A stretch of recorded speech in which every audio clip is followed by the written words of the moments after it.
Good morning, Metru Nui!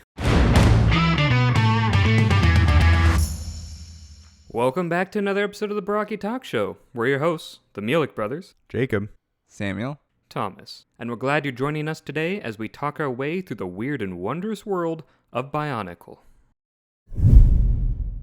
But first, coming up on the Barraki Talk Show. one Matoran got hit with a reconstitute at random disc and was so hideously disfigured that they put him in the archive. Actually, this would be good for like royal taste testers. Exactly. They just shoot it at all their food. They get like a whole turkey, but then they have to hit it with like a 20-pound metal disc. Kind of ruins some of the fun. No, here's why it ended, actually, is because they're like, okay, we got a concept for a whole new batch of collectability things. Like, Greg, 400 more powers now. And he's just like wrung out and skinny, like, please, I don't know any more powers. They're all gone. It's so true. All that and more coming up on the Barraki Talk Show.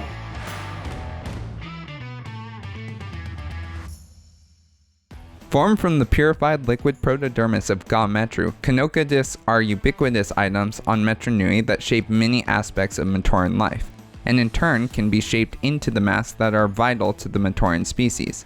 But there is so much more than meets the eye with discs, as they essentially are a hard magic system in and of themselves. So let's dive deep into the Kanoka discs of Metru Nui. Welcome to the Kanoka disc lore episode. We're going to be starting off by talking about Kanoka discs, and then we'll be ending by talking about Kanoka discs. Whoa. Mm-hmm. You've never heard so much about Kanoka discs. Yeah, the middle's going to surprise life. you, though, because it's mostly about Kanoka discs. And protodermis occasionally. Starting with the very beginning of the Kanoka discs, way back in the land of time, like 7,000 years ago, in Metru Nui, which, grand scheme of things, is a pretty short amount of time. This is a semi-recent development. I know we've talked about the timeline, but I love how it's like 7,000 years isn't that long. 100,000 years is pretty long, right? That's usually what we reference, and it's like, and yet the whole story takes place in 18 months. Heck yeah, baby. Like, what? Jam-packed 18 months. Yay, Bionicle.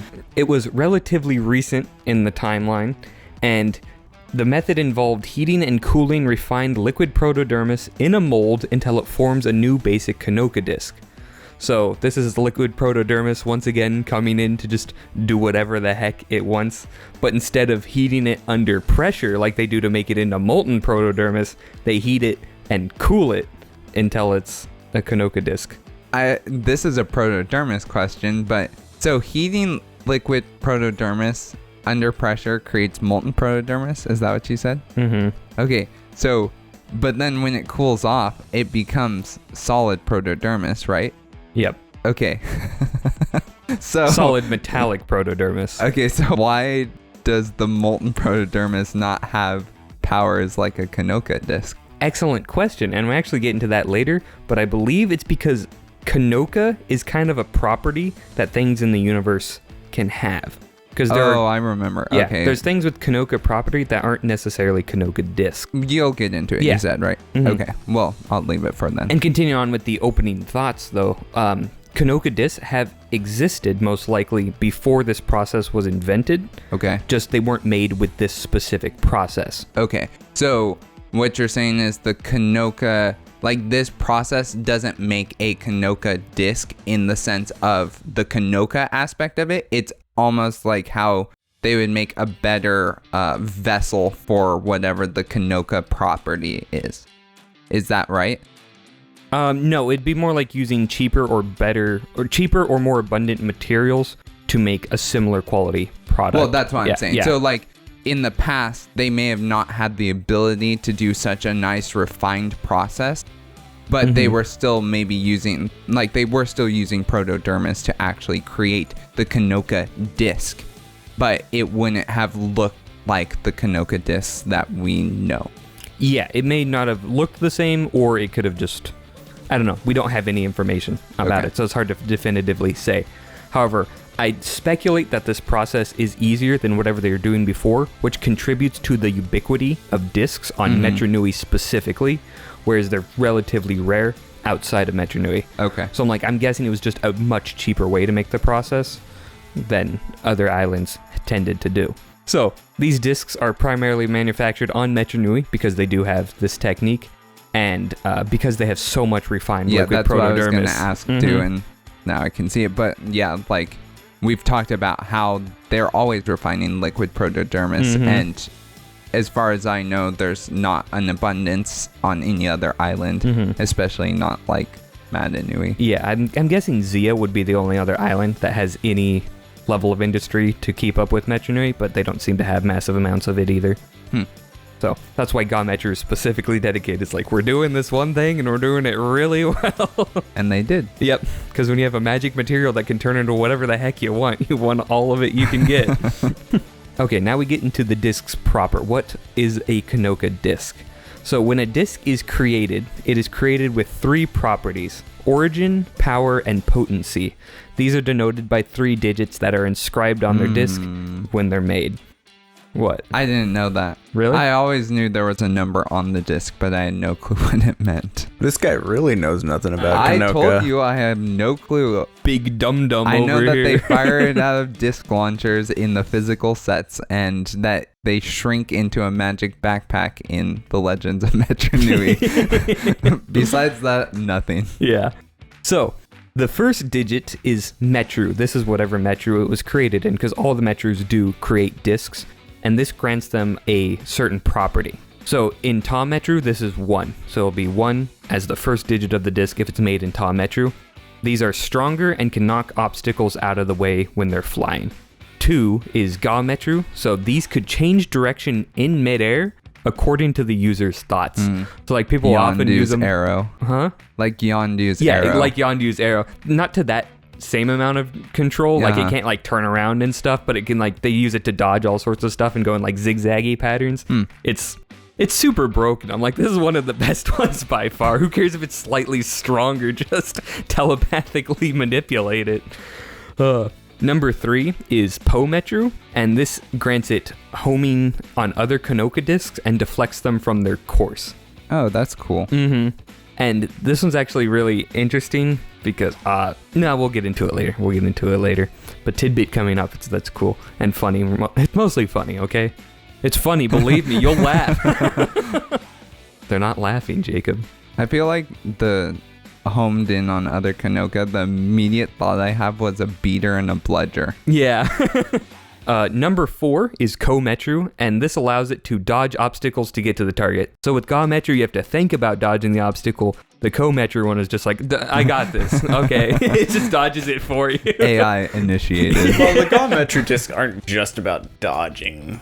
You can also like guide them. No, that's Ga Metru, yes. I thought you said Ko Metru. I'm like, no, Ko Metru is all about dodging. It's dodge or nothing. They got to get out of dodge. Oh. No, they got to get into dodge. That was dumb. And you got to get out of the way of dodge. There we genius. Wordsmithing 101. Wow. I'm stunned by my linguistic prowess. Now we need Glad to at least add one of us is. that it's going to be like the Dodge Ram. The dodge. What the Dodge Ram would look like in the Bionicle universe. It's just a giant Ko Metru disc. Now we move on to number 5. That's number 5, people. This is Lei Metru. Guess what these ones do? I would say it dodges stuff, but we've already covered all of those, I feel like. So it's just a really, really good frisbee. It goes a long way. You're a genius. It flies further. There we go. It's the weakest and lamest disc ever. I'm like, do I want it to dodge stuff or telepathically like move where I want it? Or just go a little further? Or knock things out of the way. Thomas, maybe you're a Kanoka sniper and you really need that extra range. I'm a Kanoka sniper. I'm using the one that can move wherever I want it to. Yeah, but what if it... Like, how what fast are you lose shooting range? this disc that like it's an actual sniper rifle? The disc is only like Mach 24. really quickly before we proceed here, but the flying farther reminded me of something, or not reminded, prompted a different question. What determines the range of a Kanoka disc? Like The physical launch. The physical launch does? Mm-hmm. So it has initial energy? What do you mean by the physical launch? Lee Metru, it doesn't get into the specifics of why the Lei Metru disc flies further. It could either be because it's lighter of some sort, or like they add some special grooves on it or something, or it could simply be that as an inherent property of the disc, like the dodging or whatever, it just decides to go further. Okay. I suppose if we have homing level whatever, it's not that crazy to assume it just decides to go further. So like for the Metru discs, if they are dodging all over the place, then they have a limited, like it has a limited time in which it's a viable disc. So like if you dodged and you were swerving all over the place, you could not go very far, right? So it's not a range necessarily, but it is a energy limit. I think it would be a range because like you can only move 200 feet, right? If you like zigzagging all around, that would just be moving your movement, right? As soon as it hits that 200 feet mark, it would either drop or whatever. Yeah. I'm guessing it can't like gain momentum. So I mean, you may not have the answer. There may not be an answer to this. Very little actual usages of discs in lore, so it's hard to gauge what they do. Okay, then I will not push it further. Yeah. Anyway, are we ready for number 6, the last and final Metru can be from? Of course. It's a mystery Metru. Not really. It's Onu Metru. No, it's Onu Metru. So this one returns to the thrower if diverted from course. So this is a natural rival of the Po Metru disc, which knocks stuff away from it. The Onu Metru one just goes back to your hand. Repeat ad nauseum. So I always thought that was kind of funny. So those are all the Metrus that it can be from. The 6 Metrus, right? We're really creative over here. And those are the properties it gains just from being that Metru. So like if a disc is taken and combined with other discs, it is stamped with a new Metru mark and gains the properties of that Metru it was most recently tampered in. So it picks up an inherent value just from being created in the Metru, not from any process that the Matoran from that Metru do? Again, it's kind of vague. We don't know if when the Matoran are remaking the disc or whatever, if they're adding it specifically for that Metru, or if just the fact that it's created and stamped with that number, it gains that property. Okay. Yeah. I'm guessing when they're forging it, they do something and that's why it gains the property. It just, like, the reason I'm wondering about that is because then they could share that information with the other Matoran from the other Metrus, right? So, like, it would be possible for a Matoran to create a disc that moves obstacles out of the way. Theoretically, if it's a knowledge-based thing and not just a geographic thing. It is theoretically possible. However, as will be mentioned later, the Metrus are only allowed to use discs from their Metrus. I'll just get into it now. It was a recent ruling by Turaga Duma because Hyuki was making such good Po Metru discs that everyone was using Po Metru discs for Akilini. So to keep the competition fair, Turaga Duma's like, you can only use discs from your Metru, okay? He cut them off. So it's not a physical restraint, it's just a political restraint. Yes. Like, it's not like they physically cannot fire a disc that's not from their Metru. Correct. It's just they're not allowed to. Yeah. Otherwise, you can physically own whatever gun you want, right? Yeah. Yeah, I guess, yeah. You can physically own a tank. You can't drive it on the street, right? For very long until the cops pull you over. And then it's a kind of a killdozer situation. So you can do it once. Anyway, so that's why I think it's kind of a way they create it rather than an inherent property. But again, it's very vague. And I just have so many questions about it. It doesn't really, like, it makes sense.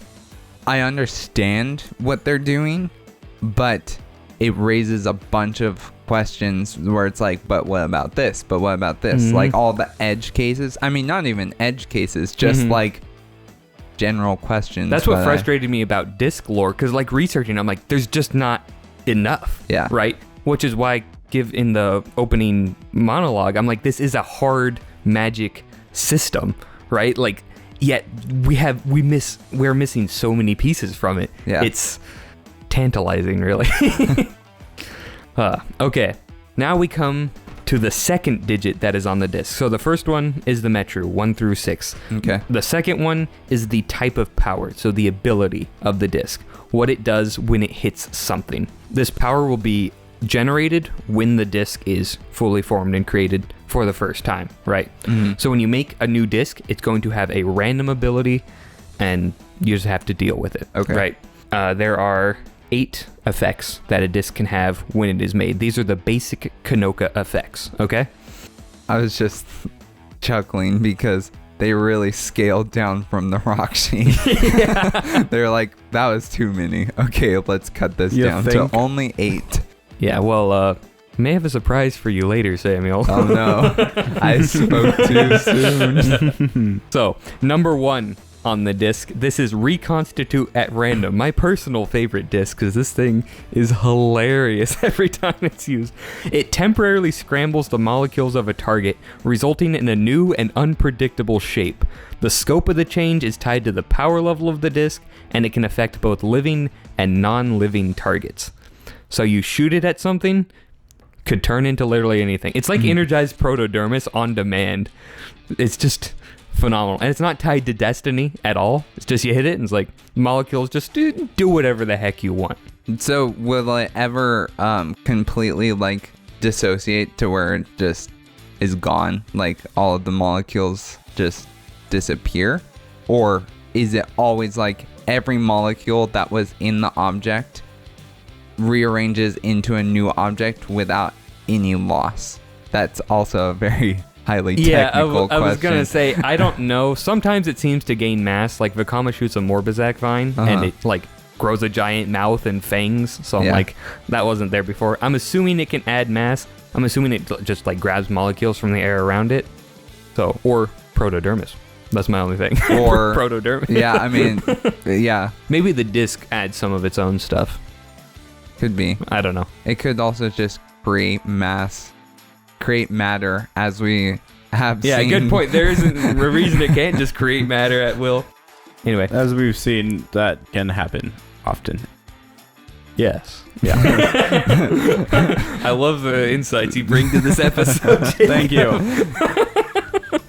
Jacob's I just want to talk about the plastic toys.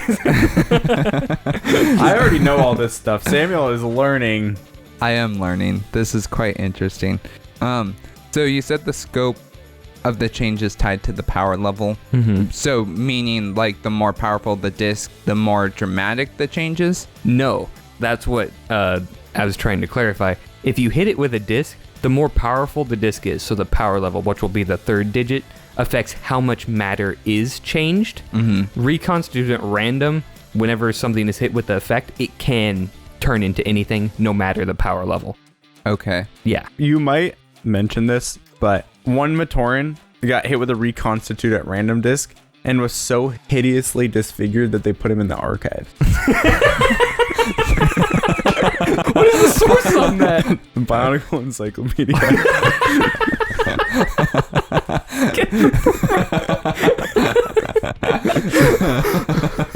That's really messed up. Let me see if I can find it. Archivists are a brutal breed. Imagine you show up to work, you're just having a bad hair day, like, it's a hideous monster, throw it in jail. Bionicles don't have hair, we all know this. 20 years in the ISO cube for you, boy. Okay, hold on. I mean, at least 20 years is basically nothing, so. Oh, that is funny. Apparently also another Matoran was shrunk so small that they never found him. With the shrinking with disc. the shrinking disc. These effects are supposed to be temporary. Wait, so this guy was just temporarily looking ugly? And they're like, while he's still ugly, take away his human rights. Let me read it. Human rights? What are those? Take away his Matoran Matoran rights, his workers' rights. Okay, hold on. Where was that? Actually, maybe I was reading that on Biosector. I'm not sure exactly where I found that. He'll have to cite his sources. I'll Yeah, cite my 'cause sources If later. that's not a source, I choose to believe it because that's hilarious. we'll make it a source. Going back to the reconstitute at random, so it affects both living and non-living things. And so if you shoot a living thing like a Matoran, does it keep its sentience? Generally. That's pretty brutal. Pretty much anything can happen. Reconstitute at random. I don't even know why they put these in like the hands of the general populace. There's no good outcomes from it. It's all bad. And it's even worse because when you hit something with the recon at random disc, like it takes a moment as it's like discombobulating and reconstructing. And if you hit it with a weakened disc at the same time, it just explodes. That's what Wild. you said Vakama Yeah, does, Vakama right? does that, yeah. I think we just talked about, or Yeah, talked so about I'm in the like, Metru Nui episode. another reason, why are you giving these out to just any random Matoran? Yeah. I mean, what are they going to do? Stop them from using Kanoka discs? They have to use them for their jobs. No, just because they have stations all around the island where you can just pick up discs for like self-defense and whatever, right?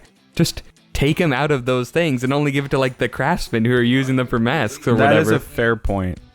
This would be a cool sub-story in Metru Nui. Matoran terrorists, like a terrorist cell, where they use discs to terrorize the different Metrus. And maybe they're rebels or something. Mm-hmm. Like there's something that they're fighting against. And because I was thinking, like, what if someone just randomly decided to shoot a recon at random at the Coliseum and then blow it up with a weakened disc? Well, that's why I said like the power level affects how much matter it can actually transform. But even at a high power with multiple discs being shot at the same time, you could destroy large. I would assume you could destroy large amounts of the Coliseum. No, because Vakama generally shoots power level like 6 to 8 discs. Okay. And that only hit like the bottom of the Lekon statue, which was a tiny part at the very tip top of the Coliseum. Well, there are only 6 power level 9 discs. Yeah. Which even are a the great great discs, yeah, right? even a great disc wouldn't affect a Okay. significant portion. Because remember, the Coliseum has like 2.5 times the surface Yeah, area of it's Metru huge. Nui. Yeah. Right? Yeah. So, like, I was overestimating the power of the disc. just a good way to think of it off the cuff is like level 7 and 8 are consistent with the power level of noble and great masks, respectively. Okay. So whatever a great mask would, like Interesting. of telekinesis would be able to move, that's like So a the power effect. level 7 is half as powerful as a power level 8. And a power level 6 is half as powerful as a 7. So, okay. Well, Yeah. I have another question, but I'll Yeah. save it for We'll when we get there. into it later. First, we got to get to the second ability that a disc can have, and this is freeze. It covers a target in a thick coating of solid ice. Nice. Yeah, we went from reconstitute at random with all its nuance and craziness to cold. Wow. I sure hope there's no entire Matoran or Toa elements that can do the same thing. Yeah, but Matoran can't use elements, so it's kind of useful. True. Number 3 is the weakening disc. So this reduces the strength of a living or non-living target. So how it works against non-living stuff, like it just makes it structurally weaker. So you can bring down buildings by weakening the base of it, and then it'll just collapse on itself. It also makes for a great pickup line from Matoran. Hey babe, did you just shoot me with a weakening disc? Because I think I'm falling for you. That was actually pretty okay. Yeah. I said pretty okay. I didn't say it was I guess great. it's pretty okay. Exactly. Anyway, so interesting one about this one, the intensity and duration of the effect is tied to the power level of the disc. What number is this? This is number 3, weakening. Hey babe, did you just hit me in the legs with a number 3 disc? Because I think I'm weak in the knees. She's from Metru, but she's a 3. She's a disc.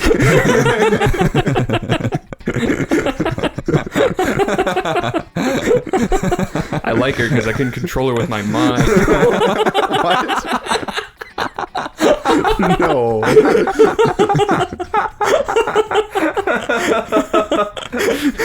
And then a Matoran just comes by and like puts his arm blocking it. Oh, sorry, you were saying the intensity and duration. Yeah, are affected by the power level of the disc rather than just intensity or duration, like most of the other discs. Right. And it's also really useful for like archivists when they go to collect certain rahi, because they just hit it with a weakening disc, and now it's way easier to handle. Right. So it's one of the more commonly used discs by people. Yeah, and makes sense. It seems like, I mean, heck, if you were renovating your house, you'd just be like, I'll just shoot that wall with a weakening disc, and there you go. Easy enough to tear it down. Yep. Yeah, you just hit it with a sledgehammer, just crumbles. That's what I'm saying. Like, that would be easy. I would reconstitute my wall into something random and then fight it. What? Obviously, when he turned into something that would try to kill me, it just seems like... Why does this doorway look like it had limbs on it at one point? Oh, that's probably because it did. Gosh. Okay, disc number 5 on the disc is the enlarging disc. So this temporarily causes a target to grow rapidly with a 60-foot cap. Sorry. Go ahead. What happened to number 4? Number 4. You skipped number 4, you fool. I will never forget number 4 again. The most useful of the Kanoka discs. Number 4 is removes poison. That's very specific. Yep. So this cures the effects of toxic substances, including poison or venom, by erasing their presence entirely in a target. So it's just, they're gone. The poison is physically disappeared. I personally hate this disc. It doesn't make any sense with the rest of them. Yeah. Like, why? Why remove poison? Of all the things you could possibly choose. Because the other ones are like so broad and like useful in this, and it's like this like one freeze. You can freeze a lot of stuff. You want an ice cold macchiato? Boom, freeze disc. You got it, right? You want a non-poison macchiato? I guess we have a disc for that too. Actually, this would be good for like royal taste testers. Exactly. They just shoot it at all their food. They get like a whole turkey, but then they have to hit it with like a 20-pound metal disc. Kind of ruins some of the fun. Duma's like, well, why is my turkey in shreds? I assure you, sir, it is not poison. And there's no add poison disc. Well, that's why I said like it feels like poison would be the power. Like, you know, shoot a poison disc at it, not a removes poison disc. Like, how often does that come up that they need that? Exactly. It's especially since poison's not like a super prevalent thing in the Bionicle universe, and disease isn't really much of a factor. So it's like you're using this for the random one-off Rakshi of poison that you find. Yeah. That's pretty much it. Or in case some Rahi like is super venomous. Right. But even then, I'm just like, okay, good for archivists. Which there are some super venomous rahi, like for example the Doom Viper. Yeah, but it's not neutralizing the Doom Viper because that's a one-hit kill. If you breathe that poison, you're dead instantly. I guess so it's like it's not even useful then, unless you're like chewing on removed poison disc. No, shape it into like a breathing COVID mask, and that would be actually kind of cool. That would actually be cool. So also totally boxer, but the Doom Viper is one of the coolest looking things in Bionicle. Yeah, I heckin' love the Doom Viper. It used to be my favorite Rahi. I was just like, this thing is so good. Because the Rakshi heads are just sick. I don't know what else to say. Anyway, are we ready for number 5? Yes, now I'm ready for number 5. Yes, now number 5 is enlarging. So this temporarily causes a target to grow rapidly up to a 60-foot cap at a power level 8. That's, again, very specific. Yep. Because we know how big it was, and we know what power level disc Vekama was using. So this is one we actually have specifics on how big it can make something. And since we know discs generally double in power for each power level up, we know how big and small you would get at each power level. Interesting. So an enlarging disc at power level 1 make it like a foot bigger. They'd make it like half an inch bigger. Yeah. And just as a thing, power level discs with power levels like 1 to 3 are generally pretty useless. Like they're so weak in effect. They're not that's worth what I was using. wondering, because when you were saying the powerful weakened discs were like in conjunction with the reconstitute at random, we're only able to do that much damage. I was like, what's a 1 do? Yeah. Like 1s and 2s basically might as well not exist. Squish this Well, they beetle. could have I can't some get through very- its shell. I'll just hit it with a weakened level 1. Yeah. There we go. They could have some like I have very 1 milligram of specific poison in effects. my body. I could see them having like some very specific use cases. I guess for like a chilled macchiato, like a level 1 freeze disc, Right. like, oh yeah, just a nice little cool it down by 2 to 3 degrees. Yeah, or if like you just like you have like a screw or a bolt or something, and you just needed to make it, you know, a little bit bigger. Like it's not the right size. I just need to make it a little bit bigger. Bam, hit it with a level 1 enlarging disc. Except that it's only temporary. you temporarily need a screw to be 1 inch longer. That's a fair point. What possible situation would that ever happen? I don't know. No, you use it to prank your friends. They're trying to get a couch through a door, and you just keep making it a little too big to fit. Like I swear, it fit when we brought it into the. Do Matoran have couches? No, their beds are made of stone, Jacob. You think they know what comfort is? The only comfort they have is that Taragaduma is watching over them. I like how he just picked that out after we've already mentioned tons of other stuff that Matoran probably wouldn't do, like renovate their house, for example. Hey, whoa. Matoran are skilled craftsmen, okay? Those Metru houses, they look feel different like every time. They're skilled craftsmen dedicated to their work that's assigned to them. Unlike, like, they don't have passion projects, it doesn't seem like. Like, it seems like they work for their job. What do you call Kolhi? What do you call Akilini? Those aren't passion projects. That's a hobby, I guess. What do you call Nuperu? Like, hobbies can be passion projects, but I don't think sports you would ever consider a passion project. Nuperu, Boxor is a passion project. No, sort of. that was out of necessity. Okay, He was going to die. That's true, but Nuperu did make a lot of other stuff. Yeah, Nuperu is just a general inventor. Yeah. But again, that's for their work, right? It's not out of just because I have spare time, I'm going to go do this thing. It's because that is what they do all the time. Yeah. Although they can move up from like assembler to carver, so I'm assuming that's because they carve in their spare time. Maybe. They carve out some time. But even... Wow. That's pretty funny. Thank you. Pretty funny, Thomas. But like, I'm saying in the general case, like a Matoran is not going to try to renovate her house, right? I mean, Vizola plastered her house with pictures of Nokama, so... Yeah, but that's creepy. That's a weird passion project right there. We move on now to number 6. This is the shrinking disc. So a lot of the discs have opposites. This is the opposite of enlarge, obviously. And it temporarily reduces a target in size rapidly to a 6-inch cap. Mm-hmm. So imagine if you like hit someone with an enlarged disc, then you hit them with a shrink disc. Like they're like 60 feet, 6 inches. And then you do it again. It's like 60 feet, 6 inches. Just sounds very funny to me. Sounds like you could give them like altitude sickness. Yeah, give them the bends. Yeah. That'd be crazy, actually. That would actually be crazy. So the 6-inch cap is like the smallest it can go? Yeah, so Power 8 discs, they're 6 inches tall. Okay. Now we move on to number 7, regeneration. So this repairs a structure or piece of equipment. It cannot repair damage done to organic material, though. The extent of the damage repaired is tied to the power level of the disc, right? So this is the opposite of weakening. If something's weakened, you can regenerate it and repair it. So, but what if something's... Because from my understanding, weakening doesn't destroy the structure.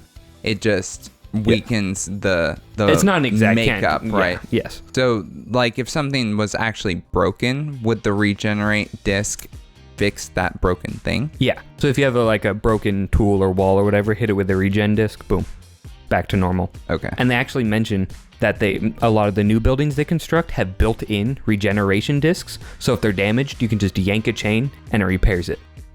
I'm like, whoa, that is so cool. That is really cool. I'm like, that was the thing that sparked it in me. I'm like, this is a hard magic system. They're using it like how people in the world would use these discs. Thomas, I don't believe this. Are you yanking my chain? That was You've got to be fully incredible. Good job, bud. Good job. Thank you. That was fantastic. Say that again. Anyway, however, they do nerf it because it can't be used on living beings, which I'm like, it kind of makes sense. story-wise. I understand why they would have to do It's that. like you lose your entire arm, you're like, boop. Although they can just put on new arms anytime they want, so I guess it's not that big of a deal either. Yeah, that's a good point. Anyway, and lastly, we come to number 8, teleportation. So this causes a target to dematerialize and rematerialize at a random location. It's not as bad as it sounds because how the range is determined by the power level of the disc. So if you want to go within a certain range, you can just choose the power level of the disc. However, it still teleports you in any random direction. Okay. So it's into open area. Like it doesn't teleport you into things. So it's not, you're not going to phase into a wall or something. Right. But it's still... Which the disc somehow knows. Yes. The disc can literally telepathically communicate with you. You're not complaining about the fact that the regenerate disc can somehow completely replicate a broken object. Like it can fix it into the perfect form it was before it was broken. Yeah, DNA. On a wall? Inorganic substance. Okay, whatever. Yeah.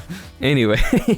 So teleportation is one I'm just like, I don't really understand why it exists. Like, I can't think of any practical use case for this, because in combat, you're going to want the other discs, right? Like, even a recon at random, like, turn your opponent into a snail, right? Rather than just move him 20 feet to the left. Maybe you're just really, really, really lazy. It seems like it'd be more useful if it teleported you to wherever it hit or landed or something like that. Yeah, I thought that would make more sense. That would make more sense, but I still like to argue that, like I said, you're really lazy. And so what it does is you just stack your backpack full of them and you just go whack. And it's like, I'm not where I want yet. Whack. Yeah. Whack. And just keep doing it until you're like perfect. No, see, never have to leave your chair. The Metru Nui Ministry of Tourism is like, you want to go on sightseeing? Let's see where we end up. Okay. Yeah, so I've never had much fondness for number 8. But with that being done, we now move on to the 3rd digit. And this is the level of potency, right? The power of the disc. So it ranges from 1 to 8, with 9 being reserved only for the 6 known discs called the Great Discs. The potency of a disc level is determined by the purity of the protodermis used and the skill of the crafter. So with the basic abilities, that's just randomly determined when it's created. The power level can be controlled to a certain extent by how good you are at it, which is kind of cool. And also given how rare power level 7 and 8 discs are, that speaks to how stupid difficult it is to get it, because Metru Nui has like this down to a literal science and they still struggle to make power level 7 and 8 discs. How do they know what the potency is to like carve the number on the disc? Or does it just appear on the disc? They never say. The only one they reference like stamping is the Metru disc, which everyone knows. I'm guessing the other two just show up. That, or when they create a disc, they have some sort of test that they can run it through and determine that. But again, not enough information to go off of. The power level for discs seems to be arithmetic in scale, so level 8 is twice as powerful, or half as powerful as a 9, a level 7 is half as powerful as an 8, so on and so forth. Leaving 1s and 2s to be essentially useless. Another thing to note is that discs can trigger multiple times, but get weaker the more they trigger, right? So the higher power level, the more they can trigger, but it just has slightly decreasing effects, right? So they don't disappear once they hit something? Correct. Okay. Unless you explode them. Yes. Which I thought was an interesting thing to note. Because I'm like, oh, so yeah, I don't know why they would disappear, right? There's like 20 pounds of metal. How hard do you have to hit something with a disc to trigger its effects? So that they actually kind of bring that up.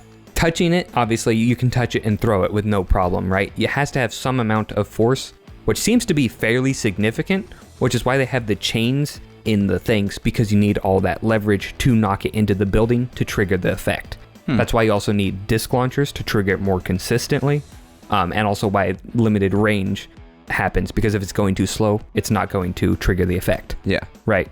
So it needs to have some amount of velocity. The exact amount is unknown, but it seems to be more than like 5 miles an hour. So, but to cap off the basic Kanoka discs, okay, so we're putting this all together. A Metru weakness disc with power level 7 would read with its 3 digits 2 for Metru, 3 for weakness, and 7 for power level. So that's how you read Kanoka discs. These are the principles of basic discs, and given that they were so easy to make, discs, as discussed before, were completely ubiquitous on Metru Nui. Like I said, they just have free disc stations. It's like, come up, take a disc, boom, you're done. Right. So that's another reason like the Vaki all have discs as well that they can shoot from their heads. So it's another reason people don't attack Metru Nui, even though it's a super valuable place, because it's like the entire populace is armed with reconstituted at random discs. You have no clue what's going to happen. And other islands had Kanoka discs too, but they just weren't nearly as common. Yeah. So now we know what discs are. How do they use the discs? And I've broken this into a few different categories. The first one is entertainment. Yep. So discs are super duper fun. They use them in Akilini, which is kind of like the Metru Nui version of Kolhi. So it's where 2 to 4 teams launch discs through hoops, kind of like Quidditch, actually. I have here in my notes, similar to Quidditch, actually. I'm a genius. And this is where the story of Huki being the best disc maker in Po Metru comes from, because it's talking about Akilini in one of the sources. And his discs were so good and so abundant that Taranga Duma banned Po Metru discs from being used by other Metrus in competitive play. And then it quickly became each Metru can only use their district's own discs. That does raise the question, how did that solve anything? Because if the Po Metru discs were so significantly better than everybody else's, wouldn't that hurt the other Metrus rather than leveling the playing field of allowing everybody to use all the same discs? Yeah. Duma's not very smart, is he? He's not a big fan of Akilini. Apparently not. He got possessed by Huki Makura. a player of Akilini? No, we would already know that by now, Thomas, because we've gone through the movie. Oh, right. Yeah. I don't know if Huki played, but given that he was like the best Kolhi player on Metru Nui, I'm assuming he was the pro Akilini that's player. What I was wondering. Yeah. I'm like, oh, okay, so he makes the best discs. Is he a really good Akilini player? Does that mean his skills transferred to Kolhi? I'm guessing it did in some way, shape, or form. He's just a super stud athlete, no matter where he is. Exactly. I love it. Yeah. So another thing they would do with discs is they would do disc surfing, which is where they would ride discs through chutes and canals and any other thing that can be ridden on. Probably lava too, because they're idiots. So like in chutes, they would ride discs and it'd help propel them along, or they'd use them like surfboards or whatever. Which I'm like, I don't know why you'd use a disc for that. That seems like a terrible idea, but they seem to like it. Matoran have a death. Yeah, they're like, I gotta surf on something, okay? Yeah. Are there unpowered discs? Yeah. Yeah, like if they've been used too much, they have no power left. Okay. Or level 1 and 2 discs. And the last thing in the entertainment category is Kanoka toss, where Matoran... Oh, sorry, there's 2 actually. Kanoka toss and disc dueling. This is what I was talking about. So Kanoka toss is where Matoran would throw discs and try to catch them. If it's moving too fast, it'd trigger though, and hence where the skill comes in. You gotta catch it very lightly so you don't turn yourself into a hideous monster. Disc dueling is where they would duel with discs, like old-timey, pistol dueling, but with discs. And if that's when the guy hit him with a recon at random, so he really hated that. He's probably the one that called the archivist. He's like, quick, he's ugly right now. Get it. He's ugly right now. Yeah, currently ugly on our way. So, the second category is mask making. This is where they'd use the discs to make masks. So this is how almost all masks on Metru Nui and the world were created. So, a disc with potency level 7 to 8 can be used to create a noble mask and great mask, respectively. So, level 7s only make noble masks, which are half as powerful as great masks. Level 8s make the great masks, which are the ones Toa use. Any lower, and the disc loses too much energy during the crafting process. Which is, I thought that was a cool thing. I'm like, okay, so while they're making it, like, energy's leaking out. Which might explain why Vakama's, like, making the masks so fast, right? Mm-hmm. Like, you want to cauterize it, I guess? I don't know. It's all very vague. And the power of the disc, so the ability of the disc determines what the mask power is going to be. Interesting. And this is where we get into the really interesting part. Wait, real quick, before you go into that. you said most masks were made from Kanoka. Mm-hmm. So obviously, like, the great masks, or like the legendary masks are not. Well, except for the Mask of Time. Vahi. But Yeah, all the other, one legendary mask we know at this time is made from discs. Right. But, okay, maybe this is a Chronicler's Masks Corner can be question. created other ways through vague and unknown processes. Okay. Kanoka is the most common one. Since we're already derailed really quickly, so we see Vakama create the Vahi out of the Great Discs. Correct. What if you only used one Great Disc? Would not create the Vahi. I mean, it wouldn't create the Vahi, but it would create a mask more powerful than a standard standard Kanohi, right? Presumably, yes. It does seem like the great discs function a little bit differently from regular Kanoka discs. They do function differently than regular Kanoka discs. It's possible that you might not even be able to make a mask out of one great disc. You might be able to, but again, the Great Disc kind of had a destiny of their own, so it'd be unlikely if they ever did. And we'll get more into that in Chronicler's Corner. Okay. Following up on the levitation discs tangent and mask power, what determines the mask power, we get into advanced disking. So this is where the magic-y system part comes in. So there are more than the 8 basic discs. Okay. Right. Those are the basic discs. Yeah. They're the building blocks that all other discs come from. Because discs can be melted down and then recast into a disc shape together to form a different disc power. So a disc of shielding can be created by melting down and mixing a regeneration disc and an enlarged disc. Okay. So you melt those down, cast them together into one disc, and it's now a disc of shielding. If you use that disc in mask making, you will make a mask of shielding. Yes. So, and disc combinations always have the same outcome. So it's how you can always make multiple masks of shielding, just another regeneration and enlarged disc. And I know you're wondering, because I was wondering the same thing. How do they indicate that? They use the Matoran alphabet for those. So the numbers are just for the base 8 powers, and then the Matoran alphabet is used for anything that's like a combo. Yeah. So if it would be like if it's made in Ta Metru and it's a power level 7, it'd be 1.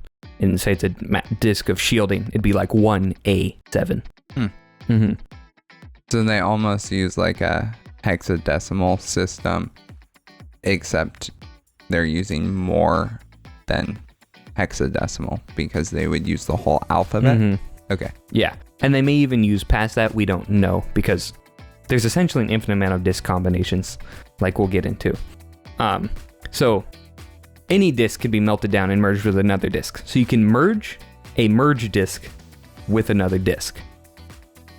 So that's what you're saying. There's likely infinite combinations because you could just create 2 different merged discs, merge those, then create another merged disc, merge those, merge. Yes.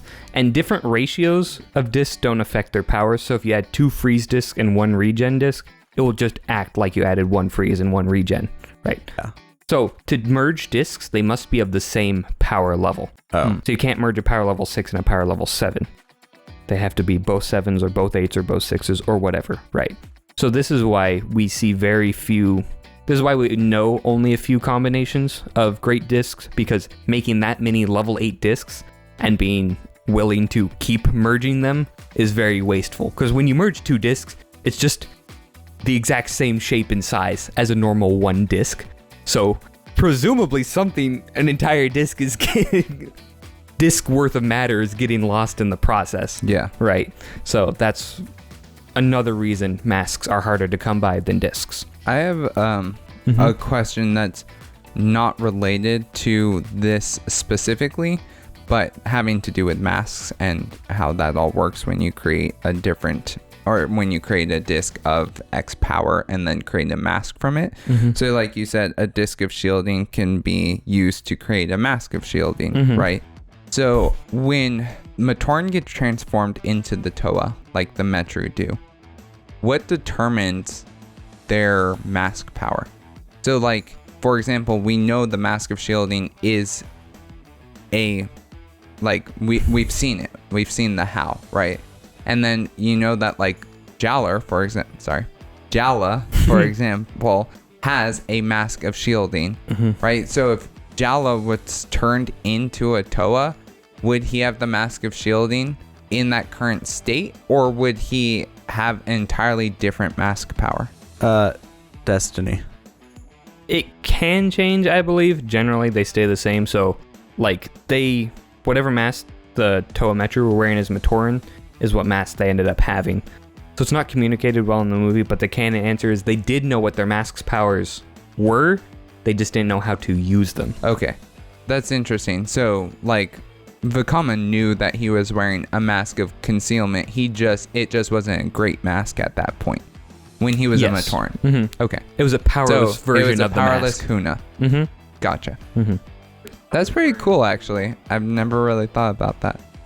Back to the discs. So this means that if you take a disc of shielding, which is made, and you merged it with a freeze disc, it'd be different than if you merged the component discs with a freeze disc all at the same time.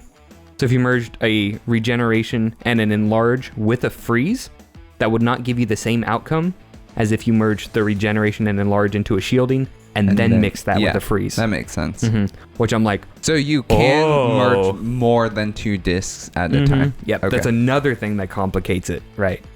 And so you could theoretically merge an infinite amount of discs into one. It's just like, what would you even get? Because the amount of discs that you merge doesn't make it any more powerful, right? Like, shielding's a great power, and it's only 2 bits. A different power. A different power. A different ability. But you always know what you're going to get when you merge combine those discs. Yeah. It's always consistent. Mm-hmm. But you don't necessarily always know what you're going to get, because if you've never done that combination before, it's going to be a new ability. But it will always be the you same. could always replicate it once you've done it once. Yep. That's cool.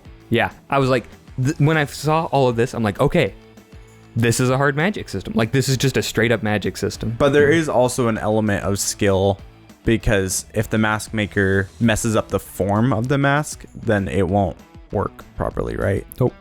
Form of the mask is purely societal convention. Really? Uh-huh. Yeah. Because when you make a mask, and if you don't know what disc it was crafted from, you don't know what power it will have. So it's standard practice to make all of the masks of the same power have the same shape. Yeah, I remember. I don't know if we talked about we that talked on about an it somewhere. episode, I think it was Protodermis. Did but it also is it. up to the mask maker, like, how closely they want to stick to that convention. Yeah, well, yeah, because like Licon's is a how, but it looks different than Tahu's how, because it was made with a Metru Nui style. That's how Metru Nui makes hows, which I'm like, oh, that's cool. That's a sick looking variant of that mask. Yeah, and also you can add scopes and stuff. Like Nuju's mask, the scope is added on. It's not an inherent part of the mask design. I do like the mask lore in that regard too, especially that they keep the general design language between the hows the same, so you could see how this would work across the universe, where it's like, okay, they each have their own regional variant, but it's similar enough that you would not be confused entirely by looking at that mask. You wouldn't go, oh, I have no clue what that mask is. You go, that looks a lot like the how. Yep. I feel like Nuju's mask would look really cool without the scope. I'm just looking at it right now. Yeah, like, it might be. His scope's a little long. It looks pretty cool with the scope, but I feel like it'd look extra cool without it. And for anyone who's wondering, you're like, well, couldn't people just custom order masks to make their mask look like a different one to throw off their enemies? You'd be entirely correct. And multiple people in the series do end up doing that to give them an advantage. So I'm like, okay, it all checks out. It seems reasonable to me. Anyway, back to discs. Yes.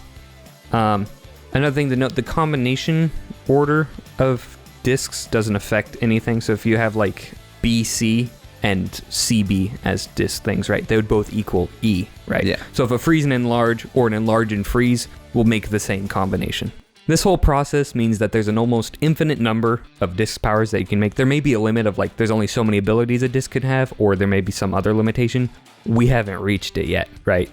So most of it's through practical means. It's like, to make this certain ability, we'd need like 900 different discs to all merge, and that's just a waste of time. Yeah.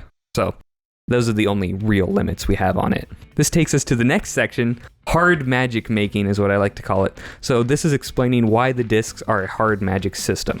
So hard magic system is a set of rules for magic, right? Like any sort of magic, Harry Potter, Lord of the Rings, whatever, they all function on rules.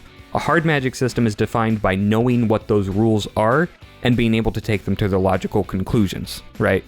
So like, oh, this disc, if it hits something with enough force, it makes it regenerate. It's like, okay, you can put it in a building, yank a chain, hit it to the building, and it'll regenerate. Yeah. That's a use of a hard magic system because you know what the limits are, you know what the activation requirements are, and you know what the effect is. So you put that all together and it's like you can logically get that sequence of events, right? Yeah. So that's what a hard magic system is, and that's why I think discs are a hard magic system. So to illustrate these points, I have done a quick refresher facts. So discs must be going at a certain speed to trigger their effects. Discs can be reused but lose power on every use. Area of effect and potency are also determined by power and thus weaken with each repeated use. Discs can have a near infinite number of powers, including almost any mask power that we've ever seen throughout the series. Discs can be created reliably at any power level en masse, assuming the combinations are known. All of these factors are known to the universe inhabitants, right? So on Metru Nui, they actually know more about discs than we do outside of the universe, which is pretty rare in most fictional settings. This all culminates in the vehicles of Metru Nui. So they take all that we know about disc and they're like, oh yes, we understand how these work. So airships that are prevalent on Metru Nui, called the most common form of transportation around the island, they're controlled by an advanced mechanism that is connected to a series of levitate and increase weight discs. Increase weight discs are a combination disc, whereas as are levitate. And it is said to take years to learn this, because how they do it is they'll pull a lever and it slams a disc into the framework of the airship, making it either lighter or heavier, so it can raise or lower. Mm-hmm. However, the complicated part is like, well, that only goes it up a set amount or a set amount. They have multiple different power levels of levitation and increase weight discs that they can slam into the mainframe, all at different amounts of usages, right? Because if you hit a 5 into the mainframe 3 times, it will be weaker than a 5 was the first time you hit it. So the pilots have to memorize and learn about the different power levels of discs at the different repeated usage rates so that they can get the exact right heights for lifting stuff. I'm like, wow. That's crazy. That seems really stupid difficult to learn, which is why it takes them years to master. And this is taking Matoran years to master, who are really good at any sort of craft, like way beyond human levels. I was like, that is just so cool to me. That blew me away, right? Because I was thinking about that when I was reading about disc lore, and then I looked up airships. I'm like, they actually apply it in a logical and consistent way that was like just, I love it. It seems uncharacteristic of Bionicle. Well thought out, right? Yeah, right. Like all of a sudden they're like, yeah, here are the clear set of rules and how these work, and you're like, what? Yeah, it's kind of wild too, because those vehicles would function without like fuel or propulsion. Well, do you know how they get traditional propelled? sense? So you know chutes, right?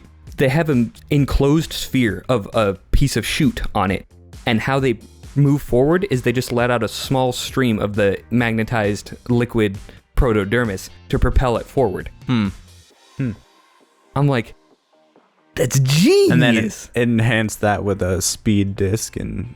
Well, they use speed discs for ground vehicles. So the Mask of Speed, right, is presumably made with speed discs. So land vehicles have speed discs built into their hulls, like the airships. You hit it, and you can change essentially gears because you'll go a certain speed, right? I'm like, oh, wow. It is cool. That was when I was like, I love Metru Nui, because this is unlike anything ever, right? Like, what magic system has just discs that are so prevalent any single person could get their hands on it, but you'd have to like industrialize to make it relevant enough to use in everyday whatever. Yeah. Right? I'm just like, it blew my mind, honestly. So to wrap up that section, this is all based on hard magic rules. Now, this does get a bit complicated because we know Kanoka components and mechanisms exist outside of the island. So there are characters who have like levitation boots, which are boots with built-in levitation discs. We don't know how exactly it's activated or how that character controls them. I like to think he just like hits his foot on the ground to activate the discs and then he starts flying. There's also super light weapons that have levitation discs built in, right? So you hit it with the levitation disc. Now your super heavy minigun is light as a pistol. So the possibilities for applications of discs are pretty endless, even with just the basic discs. Then when you get to like the advanced one, it's like, there's so much you can do here. So I think they're hands down the coolest collectible that Bionicle ever made because the lore is just off the charts, fascinating to consider. So the only thing I was sad about is we never got to see Kanoka's true potential, because after even really the first wave of Metru Nui, it's just done away with. I'm like, they put so much effort into this. And we do know certain combinations to get different disc abilities and what they would do from Word of Greg. But not very many. Not enough, really. We also have a lot of masks and like witch discs combined to make masks. Yeah. I have a question. You mentioned the levitation boots, and so did Jacob earlier. How are those recharged? Does he just get rid of the discs once they lose their potency? Presumably. And then just he just swaps them out like batteries. Yeah. Kind of cool. Changes the clip on his boots. Yeah, I was like, okay, that's pretty sick. So do they, once a disc has lost all its power, do they melt it down and just reuse it? Mm-hmm. Okay. Yeah. Which is cool, because like you recast it, whatever the process they use re-energizes it. Yeah. So I'm like, oh, that's cool. I also have one more question, just for those who are listening.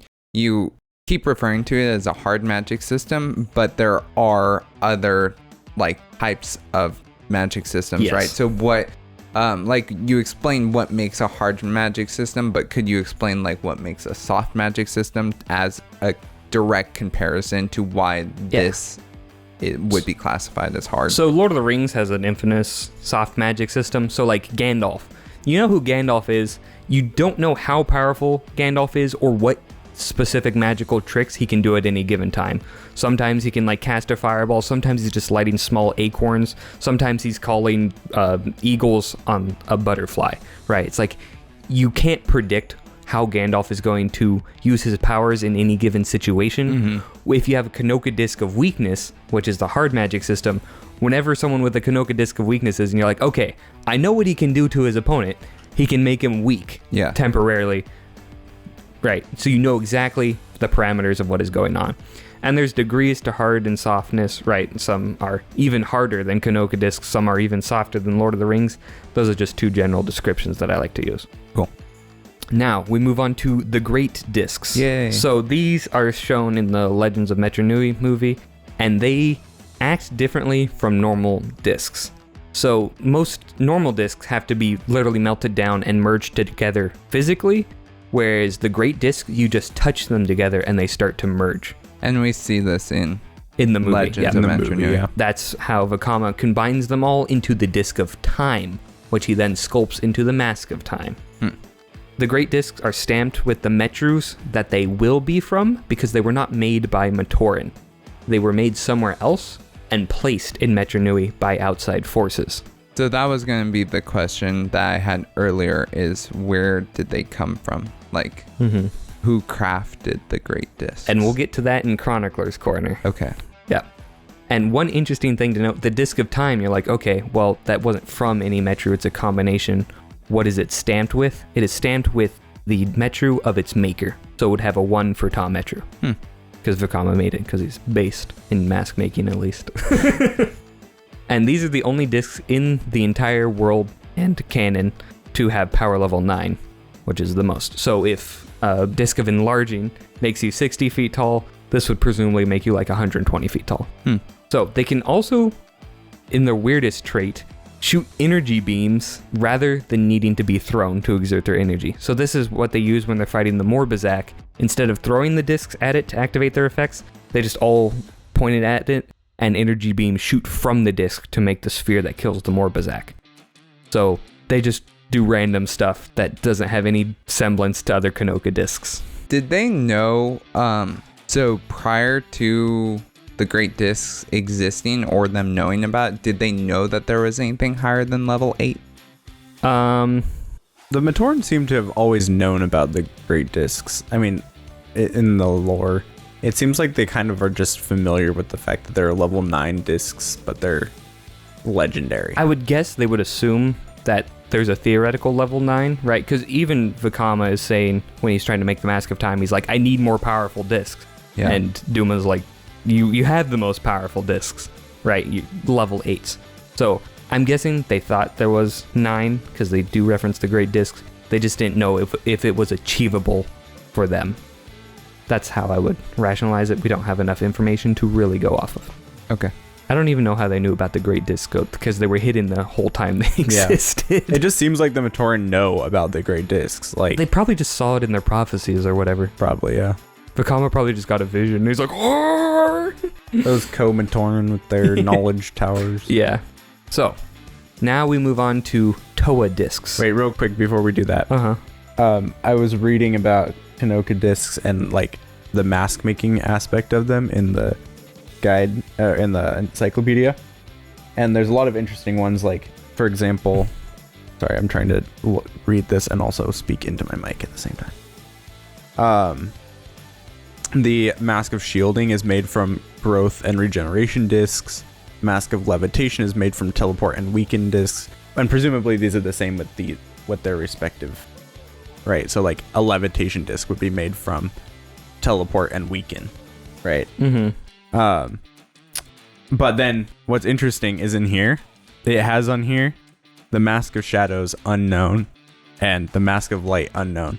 So that actually does imply that those masks were made from discs. Yeah. Which is super fascinating. And that they could be made again. Yeah. If they can be made from discs at least once, they will always be able to be made from discs, which is so cool. So yes, you could make theoretically multiple masks of light or shadow, but that's for the mask episode. Right. And there are also masks that correspond to just like the base power discs too. Like there's the Mask of Quick Travel, which is made from a teleportation disc, or the Mask of Diminishment, which is made from a disc of shrinking. Yeah. And which I think is really cool because like, wow, pretty powerful masks for just basic Kanoka powers. Right? Yeah. So, but now we come to the most one-off random type of disc, Toa discs. And you're like, oh, what are Toa discs? Surely they look like normal discs. Well, that's wrong. Well, they do look like normal discs. No, they had the shape of normal discs. On them, they just had the face of a Toa. There's no 3-digit numbers or whatever. It's just the face of a Toa. And their name. True. Toa Vakama. Anyway, so these discs don't have any of the basic elemental effects, and their effects can't be replicated by combining other discs. They replicate the elemental effects of whatever element the Toa is on hit, right? So Vakama has his Toa disc of fire. When he hits something with it, big burst of fire. That's pretty much it. And you're like, Thanks for Nuju. Yeah, because the disc of freezes makes him obsolete. Great point. So you're like, okay, how are Toa discs made, Thomas? Tell us more. I can't. Because that's it. They just That's all show there up. is. And it's like, wait. You may also wonder if they were like persecuting Vakama and nobody knew that he was going to exist. Who made the Toa disc for him? Excellent question. Yeah. The Toa discs, we don't know. The Toa discs just kind of appear. Yeah, because I was so random. I was looking at it, I'm like, okay, I didn't remember Toa discs being a large portion of anything. I forgot they existed until I was doing research. I'm like, okay. I was like scrolling, I'm like, there's nothing here. Like, there's no lore. They're just weird. However, we do know that they can be carved into elemental masks, right? So like Mask of Shadow, Mask of Light, those are elements. Presumably you need a Toa disc of that element to make those masks. It is said though that they are extraordinarily rare because whatever process they're made from does not use the normal liquid process. Yeah. So I'm assuming it would be even more esoteric than the basic Kanoka making process. So I'm just like, sure, yeah, I guess. They might be like made as like a byproduct of a Toa transformation too of some sort, or I don't know. Yeah, like I said, we just I They was could be wondering, made out of the like- same material as a Toa stone. I feel That'd like be it kinda has cool, to be actually. imbued with Toa power. Yeah. Yeah, I feel like maybe they're made from the same material as a Toa stone because they look like the same material. Because Toa stones are like glowing crystal, and the Toa discs are also like transparent. I'm glowing. sorry, I just got too further down in my notes. They're not linked to Toa power or Toa intrinsically. Bummer. How do we know that? Lore. What lore? I don't know. Cite your sources, boy. No, so it's just a disc of fire, and then they just stamp the Toa's face on it, right? It's not Vakama could have 2 Toa discs, or he could have Matao's Toa disc. It doesn't matter. Huh. And even weirder, these Toa discs can be combined with normal discs to make new disc combinations. Really? Yes. I was like, what? Why are they What? called Toa discs and not elemental discs? Excellent question, my friend. Again, no answer. I'm telling you, these are like a lore black hole. You only see the outskirts of what could potentially be lore. Okay, because if I remember correctly, like the very first thing that like one of the first things that happens in lore after the Toa become Toa is the Matoran give them their Toa discs, right? No. I don't remember how they get their Toa discs. The Matoran definitely give them to them. No. I remember that, doing some research about that. Sure. And there's pictures of the Matoran giving the different Toa their discs. I believe the Matoran discs were in the Suva and the Great Temple. I'm not talking about Matoran discs. I'm talking Sorry, about the Toa discs. discs were in the Suva and the Great Temple. I'm pretty sure. See, look. See that picture? It says the 6 Toa discs were stored in the Toa Suva of the Great Temple. Then why are there pictures of the Matoran giving all of the Toa their Because discs? the Toa discs make no sense. They literally only exist because the set makers are like, put Vakama's face on a disc so Vakama can use that disc. And then Greg was like, you know what? I'm going to do something nobody expects and make the most incomprehensible lore this side of Barra Magna, really. No, it was just like, I was like, what? I don't know. They're just so one-off, and they don't like... I would say they could be safely ignored, except that they can go be combined with other discs to make combinations. And like, what? Elemental masks are kind of important. Elemental masks show up weirdly frequently. So I'm like, I don't... It's just so... We have no information on them. These would be soft magic discs, because they can show up and do whatever the heck they want to do. Okay, so... But their powers are very specific. Like, yes, their powers are very specific. Yeah. That is all I have for the non-Chronicler's Corner sections. So, any closing thoughts on non-Chronicler's Corner stuff? I was just curious about, like, the Toa discs, and they don't make any sense. Right? I'm telling you, like, these are just complete nonsense. It seems nonsense. like it's not hard to make an elemental disc, though. Like, in terms of... It's just pretty much the same as any other disc making process. So, we don't know. That's what it seems like, because it says that they're sometimes made when a Toa transforms, and then they're just honorary. So it seems like there are also elemental discs. Not all elemental discs are Toa discs. Toa discs are a societal convention. It's just an elemental disc stamped with a Toa's face. Yeah. So it seems like there are also separate, just regular elemental discs. Yeah. That are just a different type of disc. Yeah. But how they're made, nobody knows. It's just weird. I assume they're made the same way as other discs. I know, that's what I'm saying. It's like a separate set of basic Kanoka discs made from some other function. Now, we move on to the Chronicler's Corner. You are now entering the Chronicler's Corner. The following content may not be appropriate for viewers unaware or unacquainted with the wider Bionicle lore, as major plot points and reveals will be spoiled. If you wish to avoid this section, skip to this time in the podcast. 1 hour, 21 minutes, 50 seconds. Viewer discretion is advised. Just reading really quickly about the Toa discs. It says that they were originally emblazoned with the Kanohi. This is off of Biosector, by the way. Mm-hmm. And names of the Matoran who knew the locations or knew the location of the great discs planted by the Order of Matoran to fool Makuta Pterodax into thinking that the future Toa Metru were not destined to become Toa. I don't know exactly how that fooled him into thinking. So, like the Matoran. So were what not was the happening ones. is Makuta's manipulating the city, you know, right? And he's reading Likan's mind. The Order of Matoran knows Makuta is controlling and reading Likan's mind. So they also know who the destined Toa are going to be, the Toa Metru. Mm-hmm. So all of the 6 Matoran who helped the Toa Metru find the Great Discs, they carve their faces onto the Toa discs instead, so that Likan will see the discs and be like, okay, so Vizala and Tahuti and Akmu are going to be the next Toa. And so Makuta will read Likan's mind and be like, I know who the next Toa are going to be. And so the Order of Matoran did all that. Very elaborate. I know, I'm like, Why? What? Yeah, and then it says later, these were the imprints, the names, and the masks were wiped away and replaced with the names and Kanohi of the Matoran, who would actually become the Toa Metru. Mm-hmm. So, wouldn't that be a really stupid move on the part of the Order of Mata to put the Matoran who, like, they didn't pick random Matoran. They picked the Matoran who knew where the Great Discs were.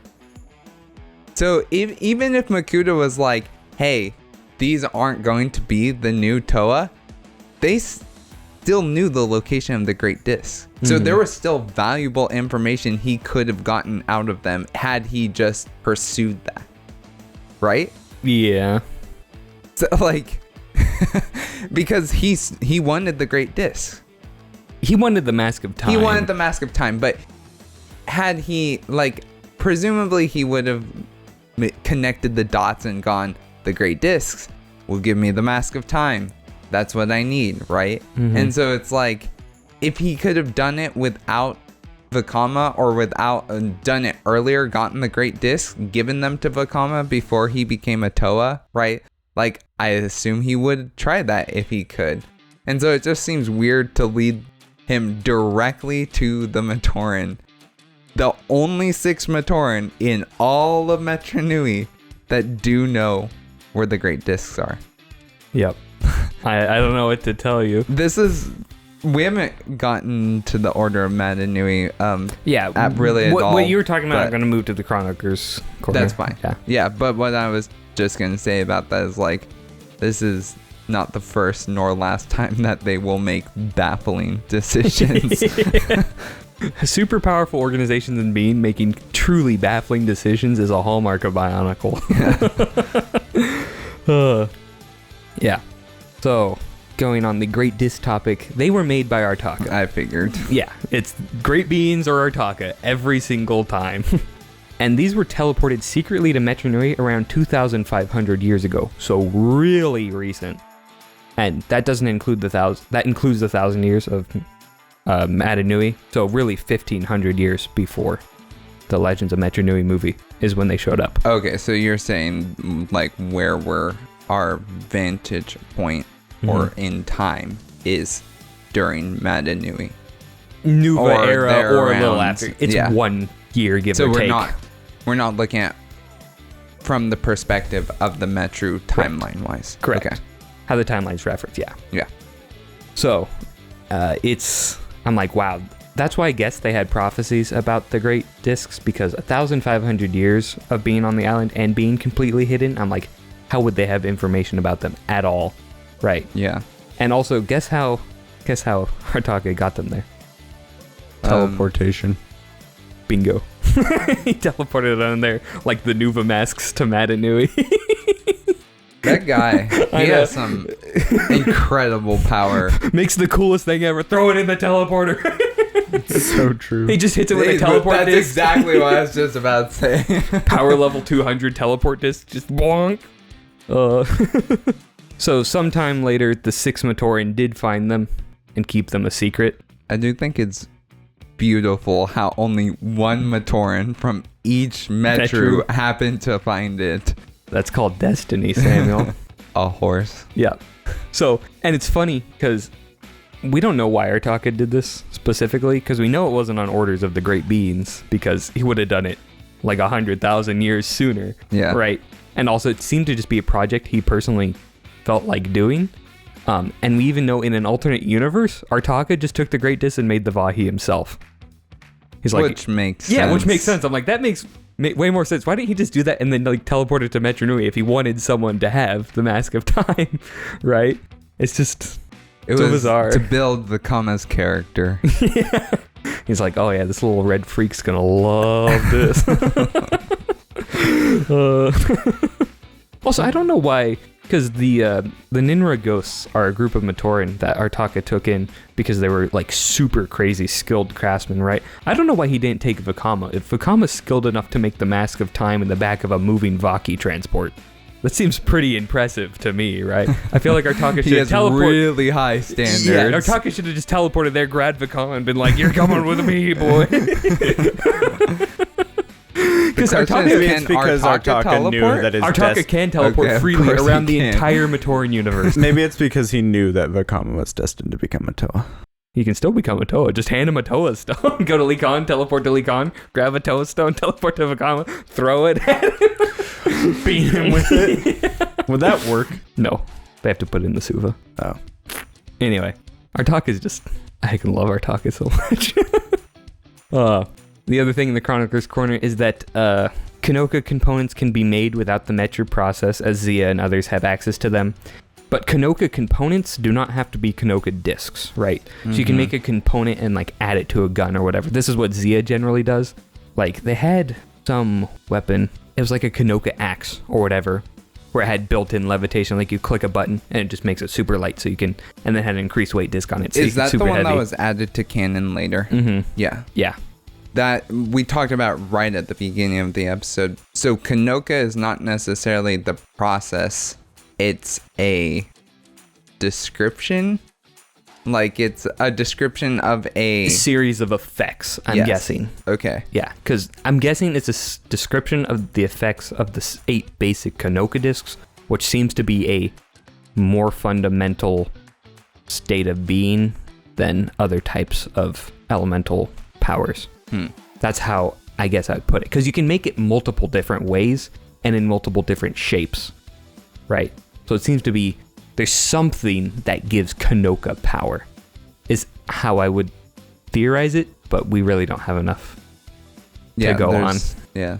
I know, it's very strange. It is very strange. Like I said, I'm like, I want more lore about this, please. Just because, like, it's so, like I said, tantalizing. I'm just like, yeah. Greg, can you start answering questions again, please? He did it for 10 years, okay? He gets to rest. I feel like if you dug through his Q&As, there's probably stuff about Kanoka lore. Oh, that's where I got a lot of this from. Really? But there's not enough. Like I said, it's like... Yeah, people, he was the one who expressly stated like the A plus C equals D, but yeah. And in classic Greg faction, he also has multiple contradictory statements about that, which is fun, yeah. Like, thanks, Greg. But most people didn't seem to be very interested in Kanoka, which is why there weren't very many questions. Yeah, so I'm like, bummer. Anyway, that's the end of the lore section for me. Cool. You are now entering the set and technical portion of the podcast. This is where we examine the real-world production and set design of the LEGO Bionicle toy line. Alright, moving on to the sets. In this section, we're going to be talking about more insane Bionicle collectibles. Whoa! For the last time. Why'd you say that with air quotes? Because it's not actually the last time. It's just mostly the last time. Are you talking about Bionicle Stars? Is that the last time? Yeah. Dude. Can't wait to talk about stars. We'll get there when we get there. So first things first. Get there. What's one thing that makes these unique is that they're actually not new as a concept to LEGO as a whole, but also to Bionicle. The same disc design, although with different prints, was originally seen in the Technic precursor to Bionicle, which is called Throwbots or Slicers, depending on which region you're in. These discs the discs that came with those sets were collectible, quote unquote, with different power levels printed as little pips on the disc. Each set would come with a certain power level on it, and then you would have to like collect all of them was the idea. And there's like, I think 8 different power levels or something. And they also all had unique printing, which was pretty cool. So there was already a collectible disc identity that happened in the LEGO in the LEGO portfolio before that. And also, Throwbots was the first time this happened, and the idea was that you could launch them by pulling the arm back and then like letting it loose, and it would like send it flying. Hey, I know that function. That's from the pretty Matoran. Exactly, which was the exact same function that would be used with the Matoran in 2001, although a different part, which is good because the Throwbots part was kind of weird and janky. Extremely. Yeah, the Matoran part definitely wasn't but janky.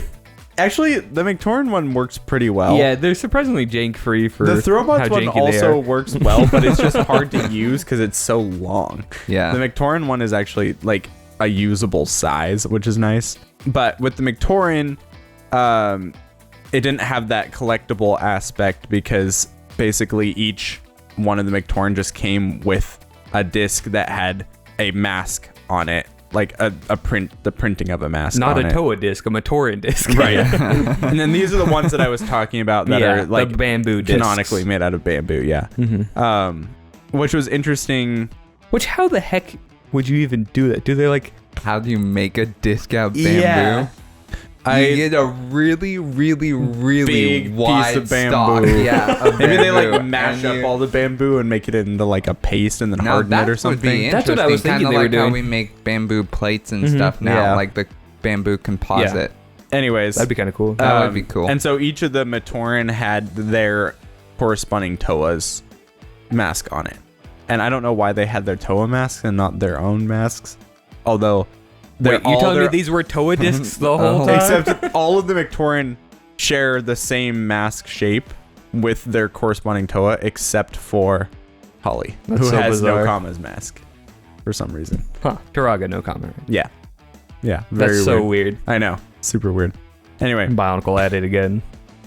in 2004, rather than reintroducing the arm launching mechanism from the Matoran, launchers would be used that could attach to the hands, backs, or other body parts. This allowed for much more precise control and flexibility in the design and placement of the disc launchers.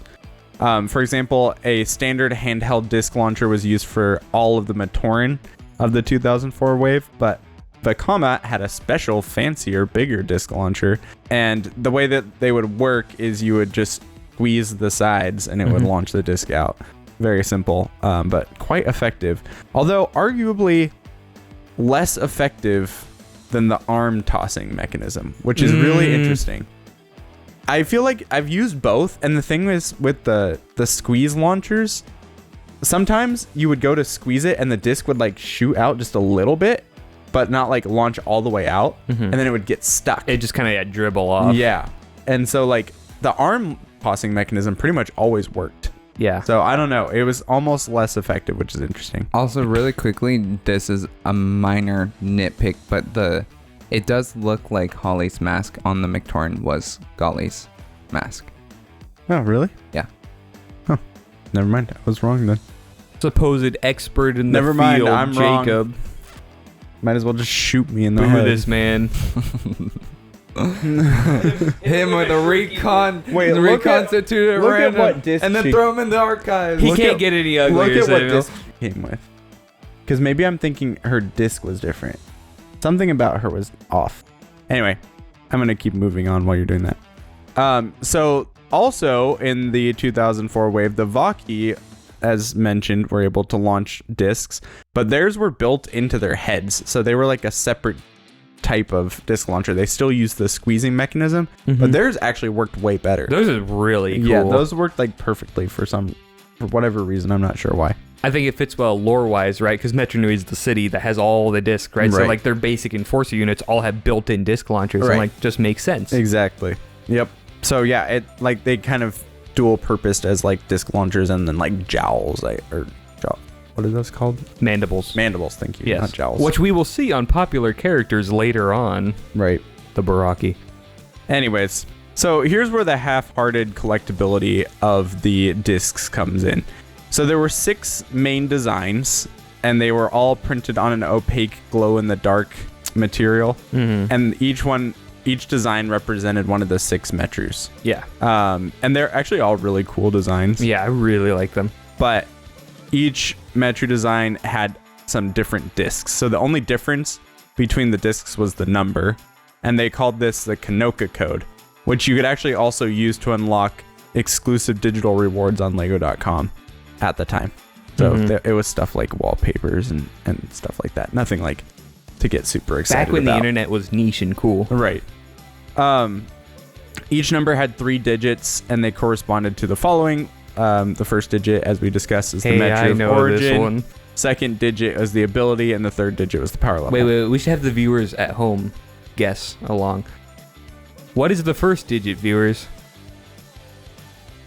Good job. Yay. What is the second digit? Very good. What is Can the you say third digit? Vámonos? Can you say vacamenos? Vámonos? Anyways. Continue on. You don't need to know what the third one is. Yeah. So the We first broke digit. Sorry. So the first digit would always be from 1 through 6. The second digit could range from 1 to 8, and then the last digit could range from 1 to 9, with 1 being the weakest, 9 being the strongest. There were also 2 other Kanoka discs that could be collected. The first was the transparent red disc that came with Vakama's set that has his face and his name printed on it in Metoric, is one of the additional variants. Very confusingly. Yeah, no one was more surprised than me when I found out that thing actually had lore powers. And the second was a promotional disc that came packaged with later limited edition waves of the Vaki. This was the Disc of Time, which in lore Vakama uses to make the Kanohi Vahi, or the Mask of Time. This disc was printed on solid orange and featured a print of the Vahi and the numbers 199. It's the only disc with a 9 in the second slot. So it's the only known disc that features a 9. Yeah, because 1 through 8 we know the powers of, and the others use the Metoric alphabet. Yep. Whereas Vahi takes number 9. Nine's reserve. The Kanoka could be collected in a variety of sets. Each of the 6 Vaki came with 1 related to their corresponding Metru. The same was true of each of the 6 Metru Nui Matoran. 2 more unique discs could be found in the 2 Dark Hunters of that wave, Nudiki and Kreka. Unlike the Rakshi and Borok, these sets always came with the same disc with the same number. So Kanoka discs could also be found in 2005's Ultimate Creatures Accessory Set and 2006's Ultimate Accessory Set 500. These 2 always came with the same disc or discs. So they were always consistent. The numbers were never going to change. An element of randomness was introduced in the 4-piece Kanoka pack. Oh boy, featured, random Lego in the elements. Which featured a disc launcher in one of 6 Metru-related colors: dark red, dark blue, dark green, light brown, white, or black. A blue Technic pin for connecting the hands, and 2 random Kanoka discs. So the 4-piece Kanoka disc pack, you would think, refers to 4 Kanoka discs. But you would be wrong, my dear viewer, because it actually only comes with 2 discs and a launcher, and one of the pieces is a tiny blue Technic pin. Oh, that's so brutal. Also, guess how much this sold for? Oh, I saw it on the notes. Samuel, you I guys. already saw it too. $2. $2, which is 50 cents per piece, or $1 per disc, which is wild. That's insane. Yeah. I mean, that's not that crazy because the Krada were $1 a Krada, right? That's I think true. is what it worked out to be. So because I think they were $4 or something. I don't remember. I think it was $3 for a pack of 3. Yeah. But what are you going to do with that many disc launchers? I know. That's what I was wondering. But Yeah, what it's is weird interesting that it comes though, with the disc launcher. Like, just make the disc. what is pack. interesting though Exactly. is you could possibly upgrade your Matoran to have their respective colored disc launchers, because the Matoran all just came with regular silver ones. So if you wanted like the colored ones, you could only get them in this pack, which was kind of interesting. Yeah, that's pretty cool. I'm with gambling on this one. Yeah, go Bionicle. So based on the possible numbers, They were doing counting loot boxes before it was illegal. Exactly. right, exactly. They knew what was coming. So based on the possible numbers, counting the Disc of Time and the 6 Great Discs, which are the only possible 7 to have been a power level of 9, there should have been theoretically 391 possible discs to collect, not counting the Disc of Time or Vakama's disc. Is that even more than the Krata? That is more than the Krata. This would have put them at even the insane number of Krata to shame. However, only 51 unique discs, at least ones with codes, ever appear to have been made, with 36 appearing in the Kanoka packs and the other 15 appearing in the various aforementioned sets. So that's with the Vaki, the Matoran, Nadiki, and Kreka, and then the rest of them were in Kanoka packs. There were some other like random appearances of discs, like in like some of them came packaged with one of the comics in like a French version. And there were some other ones that were supposed to release that never did. There's also some discs and numbers that appear in the comics or in other external media that never appeared in sets, which are really interesting. That's weird. But yeah, so they really cheaped out in a lot of ways with these, because there could have been 391 discs and they only made 51 maximum. They left 340 discs on the cutting room floor. There was actually one more Kanoka made, and it's very unclear, and I can't figure out whether it was actually real gold or if it was just a gold plated disc, but it was a gold Kanoka, solid gold. It didn't have a print on it. And it could be earned in various contests hosted by LEGO in 2004 to 2005.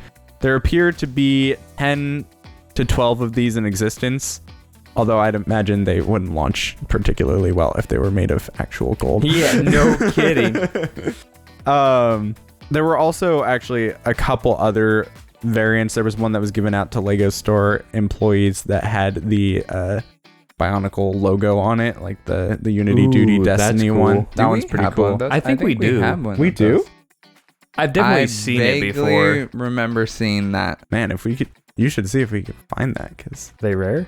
yeah, they were only given out to LEGO employees. Who do we know that worked for LEGO that gave us one? Probably got it a lot. So there was that one, and then there was supposed to be, this is a really interesting story actually.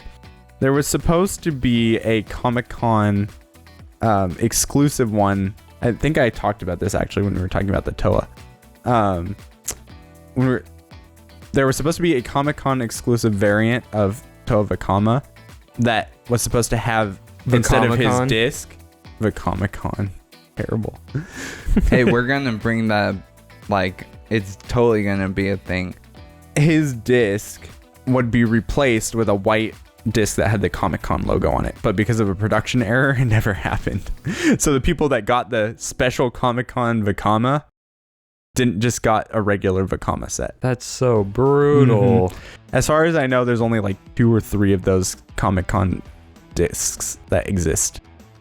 So Dang, yeah, that's a massive bummer. I know. So the half-hearted collectability of these discs is indicative of LEGO moving away from collectability and more into like action-oriented designs, which would continue moving forward from here. 2004 marks the beginning of the end for one of the core pillars of the original Bionicle line. Love it or hate it, it's a shame to see a beloved part of the franchise begin to fade. I don't know how beloved it is. I don't know. I mean, it's pretty beloved. People love maybe collecting. not beloved. People love collecting the masks and the Krana and the Krata and all that. I generally relate it to lore. Like, I like masks because I know what the masks do. I don't like Krana because it doesn't matter what the heck kind of Krana you have. I like Krata because they have completely different powers. I also love Kanoka because, as I said, maybe I do like it. See, that's what I'm saying. Myself. They're just lore machines. And I mean, there was like a little bit of collectability in 2005 with the Rotuka spinners had like a code on them, but I mean, no, here's why it ended. Actually, is because they're like, okay, we got a concept for a whole new batch of collectability things. Like, Greg, 400 more powers now, and he's just like wrung out and skinny, like, please, I don't know any more powers. They're all gone. It's so true. Oh god. Poor Greg. I'm too weak. I'm too weak. Then like we needed to come up with like all the Paraka's powers. He's like, unlimited powers. Yeah, after this, they would go from, you know, like launchers and discs and stuff that worked to ones that are just the worst things you've ever seen in your life.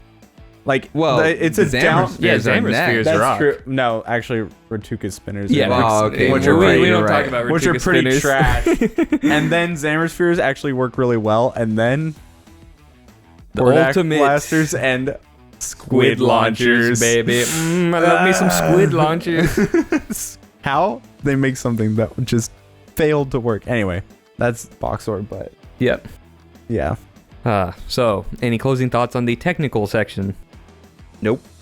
I think it's wild. There was so much opportunity with the discs, and they just choked so hard with that. I think selling them with just 2 in a pack is such a weird choice. I know. I don't understand it You at could have all. easily done 4, even 5. Yeah, that's what I'm thinking. Like, I don't know. Just weird. Yep. Weird. $2 for 4 pieces is wild. Yeah. That's like Duplo levels of insane. So, now we go on to the community section. Yay! You are now entering the community portion of the podcast. In this section, we showcase some of our favorite creations from talented and passionate members of the Bionicle fandom. Samuel, you want to take us through these? Sure. Alright, so first off, we have a movie-accurate Kanoka render by Marco Guro on DeviantArt. Or it could be Marco's Kuro. Yeah, it could be. Okay, I believe Whichever way you prefer. These are really cool. Like, this is a really nice render. Just Nerd. I mean, and it was made in Blender, so props A to Blender this guy. render. Blender Texture and render. Substance Pair. I love it. They look really cool. I Yeah. love the style. Because in the movie, the discs are just blank on top, but with these, it's added the actual symbols for each Metru that are Yeah. on the collectible discs. Yep. So, and the lighting is gorgeous. Yeah, it's a very, very well done render. I'm not sure if I love the design of the movie versions as opposed to the real ones. Like, I don't understand why they felt the need to change Yeah, them. they're strange. I feel like they're too slanted They on are the sides. very It's just like slanted. they don't look like discs, really. But no offense, Marco, you were just doing your job. Yeah, he did a great job. Yeah. The render looks amazing. I have more of a problem with the movie design. And we'll say we had to dig through the trenches to find any community stuff for Kanoka discs because there's so little out It's there. surprising how much there is, though, for the fact that it's just a item. Yeah. Okay, and then so next up we have the secondary elemental Kanoka designs by Friggin on TTV. So this is, explain this to me. Okay, so there are the main 6 elemental abilities, right? So there's fire, water, earth, stone, air, and ice. Mm-hmm. But there are Good also job, Jacob. You Good passed job. the test. there are also, depending on who you ask, 6 or 10 more secondary abilities. Anyway, this is just the first 5 of them, and it's gravity, sound, magnetism, plasma, and lightning.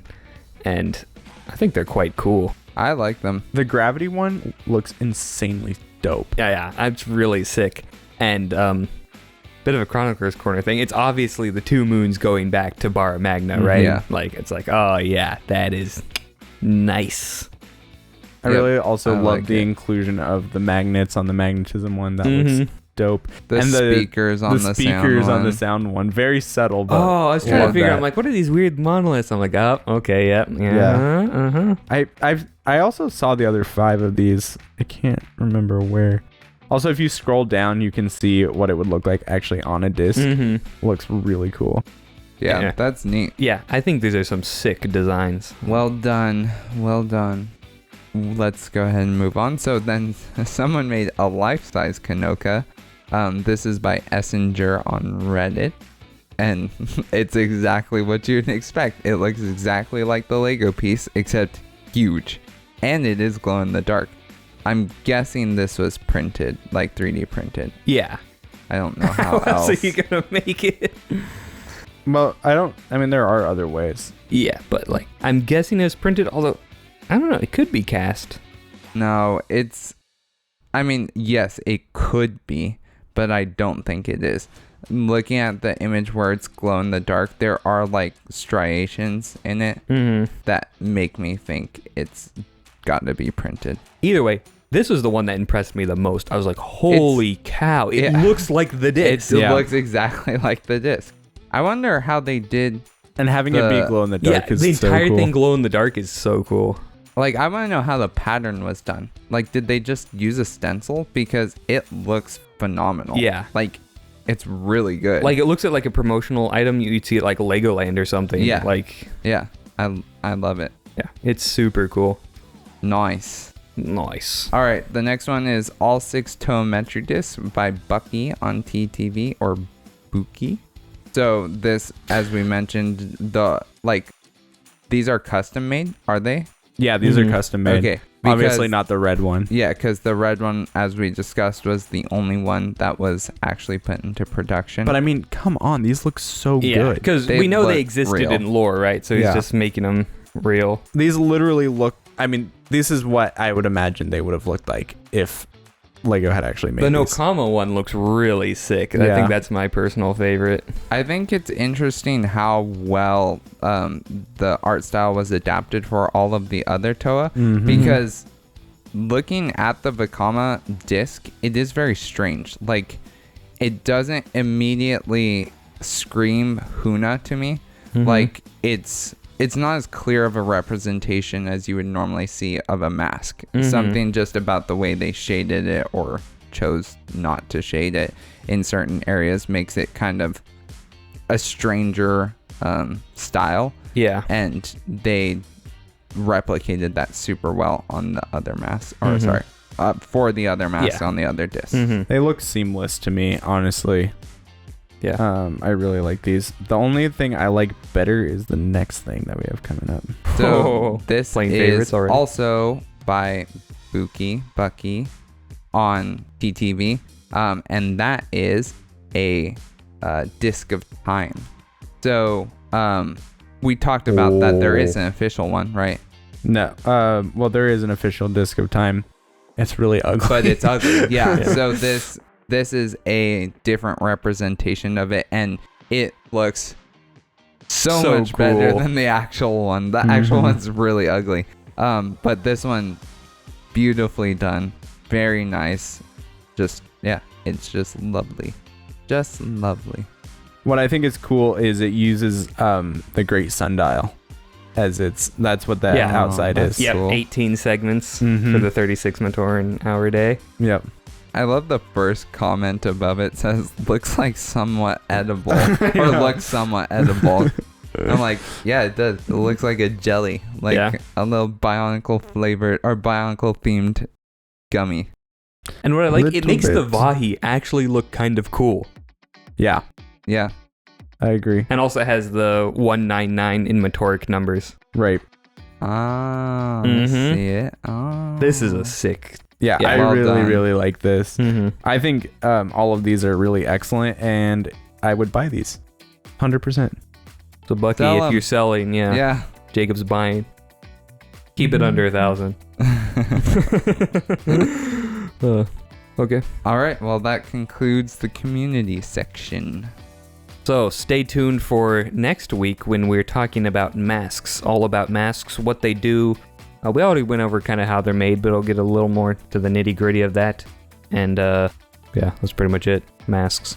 These endings are always so pathetic. I know. Kapow! Bang! Ooh, wow. Did you see what he did? Viewers, look at that. Look at that, viewers. And that's a wrap. Okay, good night. This brings us to the end of today's podcast. If you enjoyed the discussion, please follow us on Spotify or Apple Podcasts. If you like to watch instead of listen, you can also find us on YouTube. The Barraki Talk Show is only made possible thanks to viewers like you. Thank you.